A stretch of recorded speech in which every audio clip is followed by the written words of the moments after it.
ఇంట పెద్ద కథ అవుతుంది.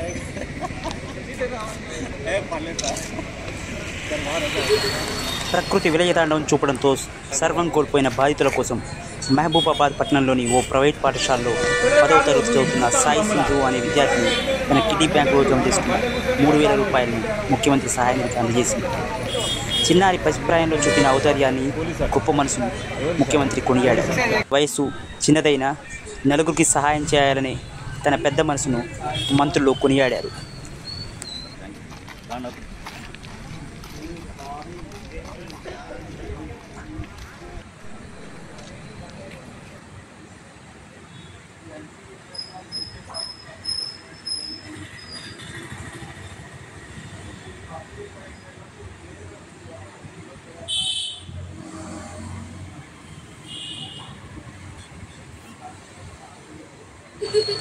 ప్రకృతి విలయతాండవం చూపడంతో సర్వం కోల్పోయిన బాధితుల కోసం మహబూబాబాద్ పట్టణంలోని ఓ ప్రైవేట్ పాఠశాలలో 10వ తరగతి చదువుతున్న సాయి సింధు అనే విద్యార్థిని తన కిడ్నీ బ్యాంకులో జమ చేసుకున్న 3,000 రూపాయలను ముఖ్యమంత్రి సహాయ నిధికి అందజేసింది.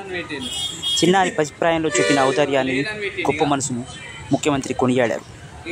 వయసు చిన్నదైనా నలుగురికి సహాయం చేయాలనే తన పెద్ద మనసును మంత్రులు కొనియాడారు.